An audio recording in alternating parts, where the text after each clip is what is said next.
يا أيها الذين آمنوا قوا أنفسكم وأهليكم نارا. Bismillah, Assalamualaikum warahmatullahi wabarakatuh. Sudah masuk pertanyaannya. Assalamualaikum Ustadz, saya Yuni dari Medan. Saya mau tanya Ustadz, bagaimana hukumnya bila saya mempertahankan suami yang durhaka? Sholat jarang kali, bisa dihitung. Akhlaknya buruk, tidak memberi nafkah, suka mencaci maki, berjudi, main perempuan, terus begitu. Saya sudah menikah selama 17 tahun, namun tidak ada perubahan darinya. Sementara saya suka mengeluh juga.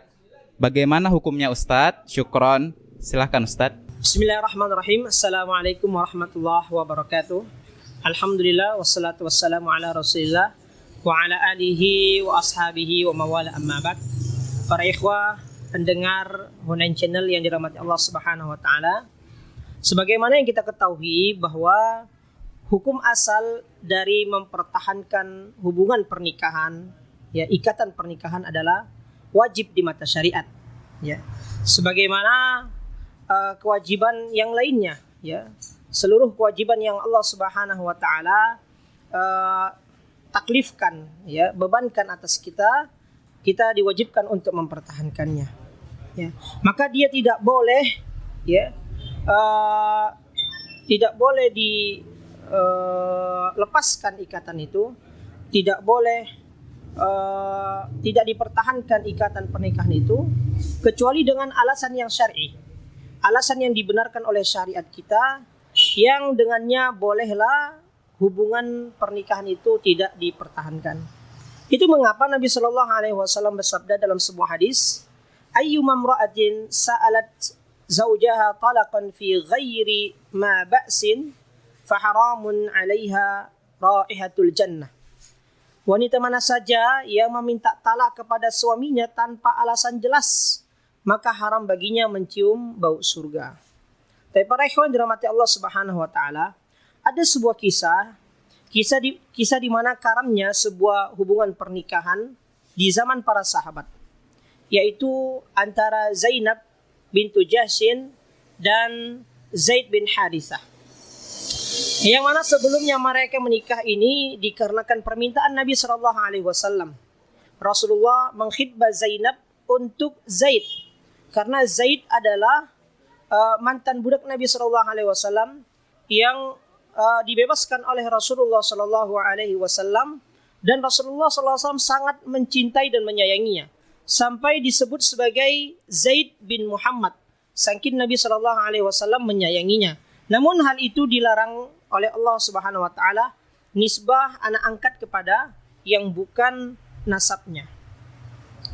Pernikahan antara Zainab dan Zaid bin Harithah ini berlayar hanya 1 tahun, ya.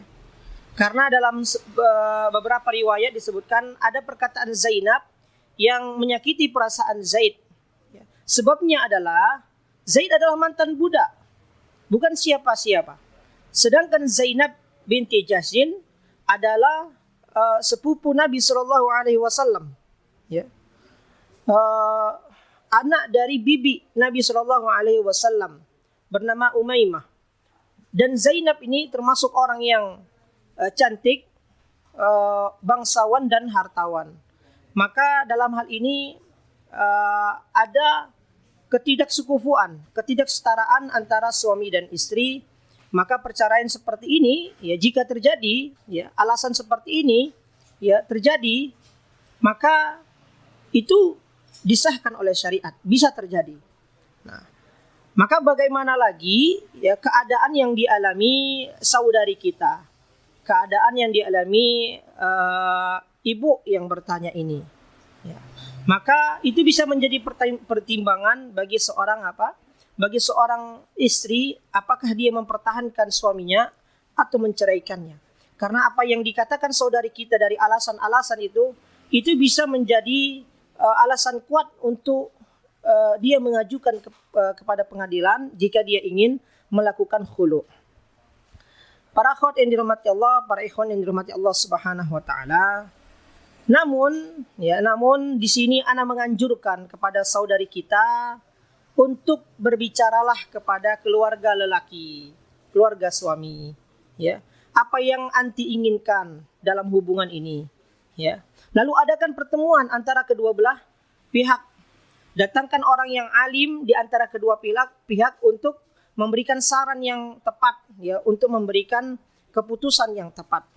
Itu mengapa Allah Subhanahu wa taala berfirman, "Wa in khiftum shiqaqa bainihima fab'athu hakaman min ahlihi wa hakaman min ahliha. Yurida islahan yuwaffiqillahu bainahuma. Innallaha kana aliman khabira."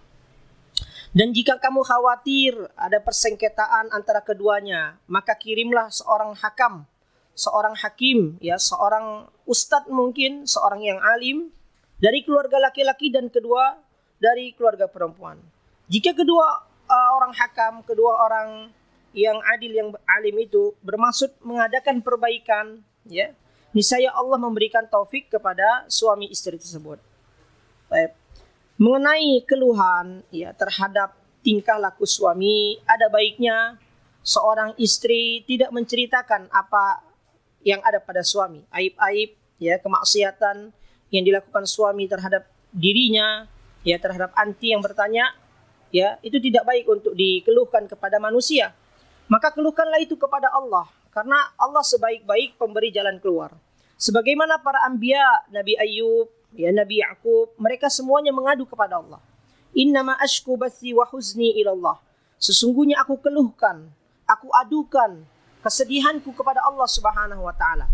Karena hanya Allah yang akan mendatangkan jalan keluar. Maka untuk mengeluh ini bukan jalan keluar, ya, akan terjadinya perbaikan dalam hubungan rumah tangga. Maka lakukan sesuatu, ya, sebagaimana yang Anda sarankan, ya, tanya kepada keluarga lelaki, ya, kumpulkan, ya, musyawarah. Namun tetap, ya, jika seandainya anti memilih salah satu dari bertahan atau cerai misalkan, maka istikharahlah.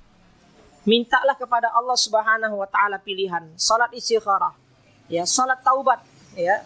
Bisa jadi apa yang dilakukan suami dari kezaliman mungkin sedikit banyaknya ada pengaruhnya dari keburukan anti mungkin, ya, keburukan kita, ya, sebagai orang yang merasakan kezaliman.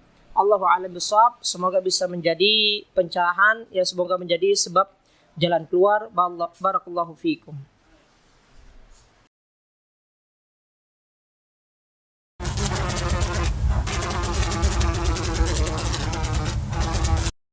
Madhunain, Madhuhutan Asli Indonesia.